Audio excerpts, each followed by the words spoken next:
নমস্কার, আমি দেবশ্রী। আমার চ্যানেল কুক উইথ দেবশ্রীতে সকলকে স্বাগত জানিয়ে আজ আবারও একটা রেসিপির সঙ্গে চলে এসেছি। আজ করব নিরামিষ ভেজিটেবল চপ, যেটা খুবই সুস্বাদু খেতে হয় আর বাইরে কেনার থেকে তো অনেক ভালো। তো চলুন শুরু করা যাক। এখানে নিয়ে নিয়েছি গাজর, বিট আর ফুলকপি, সবই সমপরিমাণ আছে। এবার এগুলো ভেজে দেবো। ভেজে নেওয়ার জন্য কড়াই সর্ষের তেল বসিয়ে দিয়েছি আর দিয়ে দেবো 5 ফোড়নে প্রথমেই দিয়ে দেবো বাদামটা ভেজে নেব। এখানে আপনারা কুচানো নারকেল কুচিও দিতে পারেন, আমি দিইনি। আমি শুধু বাদামটা ভেজে নেব তেলে লাল করে। বাদামটা ভাজা হয়ে গিয়েছে, তুলে নিয়েছি। 5 ফোড়ন দিয়ে দিয়েছি। ফোড়নটা ভাজা হচ্ছে বিট, গাজর আর ফুলকপি দিয়ে দেবো। স্বাদ মতো নুন দিয়ে দেবো। নুন দিয়ে খুব ভালো করে ভেজে নেব। ঢাকনা দিয়ে ভাজবো যাতে খুব ভালোভাবে সিদ্ধ হয়ে যায়। যদি খুব ভালোভাবে সিদ্ধ হয়ে যায়, যতক্ষণ ভাজা হচ্ছে ততক্ষণ আদা আর কাঁচা লঙ্কা খুব ভালো করে কুটে নেব। পেস্ট দিলে ভালো লাগবে না, এটা থেতো করেই দিতে হবে। মাঝে মাঝে খুলে কিন্তু নেড়ে চেড়ে নেব।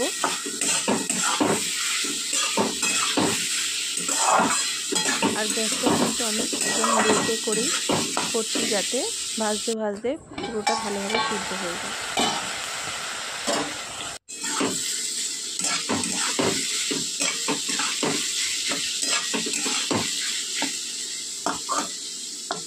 দেখুন প্রায় সিদ্ধ হয়ে এসছে। এবার দিয়ে দেবো আদা আর কাঁচা লঙ্কা, যেটা থেতো করে রেখেছিলাম, দিয়ে ভালো করে কষিয়ে নেব যতক্ষণ আদা কাঁচা লঙ্কার কাঁচা গন্ধটা চলে যায়।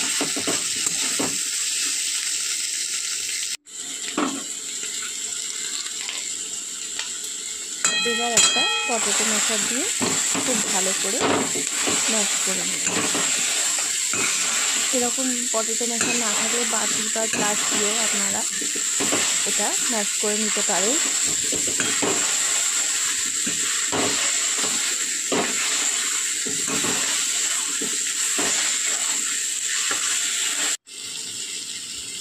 এবার সিদ্ধ করে রাখা আলু কিছুটা দিয়ে দেবো।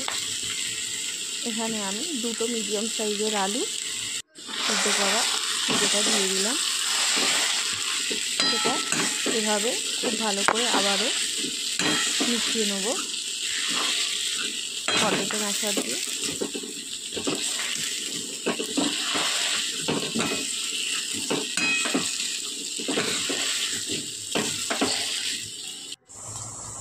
খুব ভালো করে মিশিয়ে নিয়েছি আর তার সঙ্গে ভেজে নিয়েছি। আর এই যে একটা ভাজা মশলা আমি করে রেখেছিলাম, গোটা জিরে, গোটা শুকনো লঙ্কা, মৌরি, ধনে দিয়ে এটা দিয়ে দিয়েছি। ভালো করে মিশিয়ে নিয়েছি। এবার এটা ঠান্ডা করে নেব।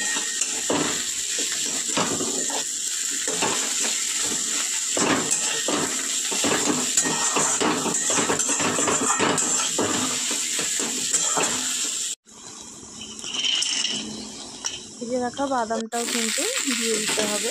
দিয়ে তারপরে নামিয়ে ঠান্ডা করে নিতে হবে। খুব ভালো করে ঠান্ডা করে নিতে হবে সেটা।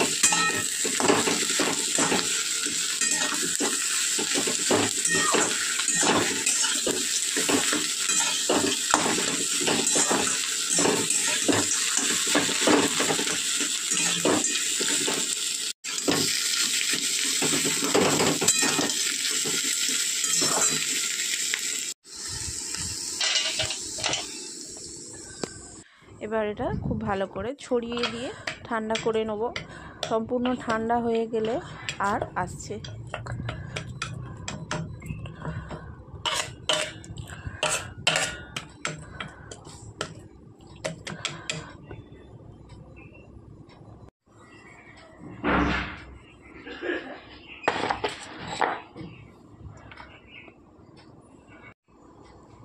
এবার একটা বাটিতে 2 চামচ ময়দা আর 2 চামচ কর্নফ্লাওয়ার নিয়ে নেব, আর ব্রেড ক্রাম্বস নিয়ে নেব, তার মধ্যে একটুখানি গোলমরিচের গুঁড়ো মিশিয়ে নেব। এবার ময়দা আর কর্নফ্লাওয়ারটা ভালো করে মিশিয়ে জল দিয়ে একটা ঘোল তৈরি করে নেব পাতলা।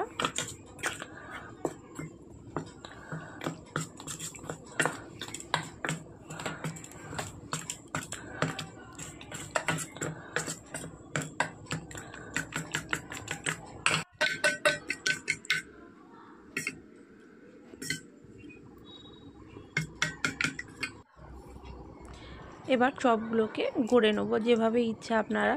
আমি ফিঙ্গারের মতো করে গড়ে নেবো, আপনারা গোলও করবেন। দেখবেন আমি গোল করে যেরকম চপ তৈরি হয় সেভাবেও এইভাবেও কিছুটা গড়ে নেবো। নিয়ে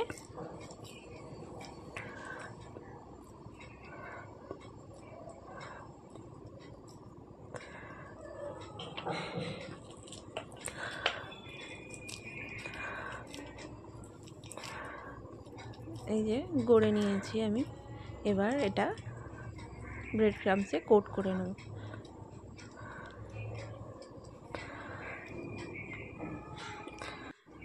এই যে প্রথমে ময়দা আর কর্নফ্লাওয়ারের গোলায় গুলে ডিপ করে নেব, তারপরে ব্রেড ক্রাম্বসে কোট করে নেব। এটা দুবার করব, যেহেতু এটা আমার টোস্ট বিস্কুট গুঁড়ো করে করা। আপনারা যদি বাজার থেকে কেনা ব্রেড ক্রাম্বস নেন তাহলে কিন্তু একবার করলেই হয়ে যাবে। আমি দুবার করে কোট করে নিচ্ছি। এই যে একটা করে নিয়েছি, দেখুন আবার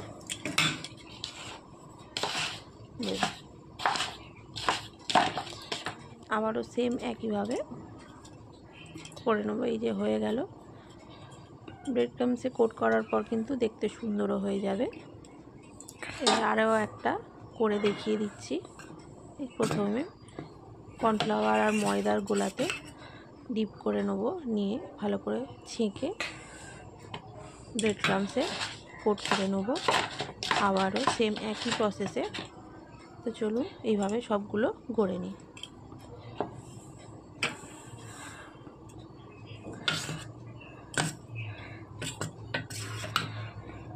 এগুলো এইভাবেই সবগুলো একসঙ্গে গড়ে নেব, তারপরে তেলে ভাজবো। চলুন সবগুলো একসঙ্গে গড়ে নিয়ে আর আসছি।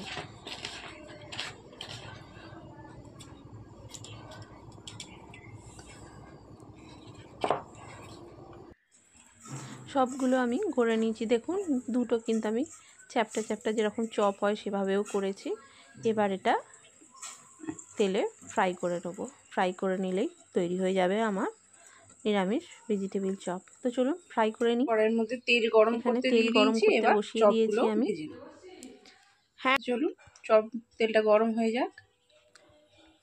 তেল গরম করতে বসিয়ে দিয়েছি। এবার গ্যাসটা ভেজে নেব। মিডিয়াম টু হাই হিটে করে দিয়েছি, কারণ সব কিছুই সিদ্ধ, তাই আর সিদ্ধ হওয়ার কিছু নেই। মিডিয়াম টু হাই হিটে চপগুলোকে ভেজে নেবো উল্টে পাল্টে। চপগুলোর রঙগুলো কত সুন্দর এসছে দেখুন, বিনা রং কালার কোনো কিছু ইউজ করে। এটা কিন্তু আপনারা 1 সপ্তাহ 10 দিন স্টোর করেও রেখে দিতে পারবেন। আমি তো অনেকগুলো করেছি, আমি কিন্তু রেখে দিয়েছি স্টোর করে। কিচ্ছু হবে না, কারণ এটার মধ্যে কোনো কিছু খারাপ নেই। চলুন ভালো করে ভেজে নিই। দেখুন এই যে একটা আওয়াজ হচ্ছে, ভাববেন ভাজা হয়ে গিয়েছে। তো চলুন উঠিয়ে নিই। খুব বেশি সময় ভাজতে লাগবে না, মিনিট 3, 4, 5 খুব বেশি হলে 5 মিনিটের মধ্যে ভাজা হয়ে যাবে। তো চলুন তুলে নিই।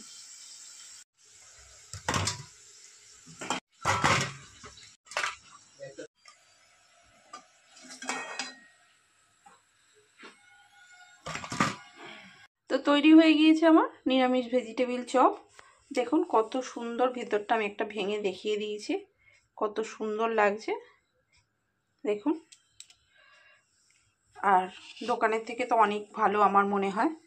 তো চলুন, আমি সার্ভ করে দিয়েছি দোকানে পেঁয়াজ শসা কাসুন্দির সঙ্গে। তো চলুন, রেসিপিটা যদি ভালো লেগে থাকে লাইক শেয়ার অ্যান্ড সাবস্ক্রাইব করে পাশে থাকবেন। আর রেসিপি সম্পর্কে কিছু জানার থাকলে কমেন্ট করবেন।